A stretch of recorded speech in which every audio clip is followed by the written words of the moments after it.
আছে, নইলে তার সৃষ্টি হতো না। আর আমরা হচ্ছে, আমাদেরকে বলা হয় আশরাফুল মখলুকাত, পৃথিবীর শ্রেষ্ঠ জীব। আমাদের দায় এবং দায়িত্ব অনেক বেশি। মানুষ হয়ে যখন জন্মেছি তখন আপনাকে কিছু দায় এবং দায়িত্ব এখান থেকে করে যেতে হবে, আর সেটির জন্য সবচেয়ে প্রধান অস্ত্র হচ্ছে শিক্ষা। আমার খুব মনে হয় যে দেখবেন ভারতবর্ষের জেলখানাগুলোতে যত মানুষ রয়েছে, তার 96% ইলিটারেট, অশিক্ষিত।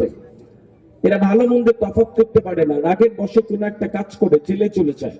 ওরা ভালো মন্দ তফাৎ করতে পারে না, বিধায় জেলে থাকে। আপনি দেখবেন না যে একটা হিউজ পার্সেন্টেজ অফ পিপল, অর্থাৎ মানুষ যারা জেলে রয়েছে, তারা বিরাট শিক্ষিত আছে, নেই বলছি না, তারা অনেক কম। ওই 4 to 6% অফ পিপল যারা যারা কিনা কোনো একটা কারণে ওখানে গেছে।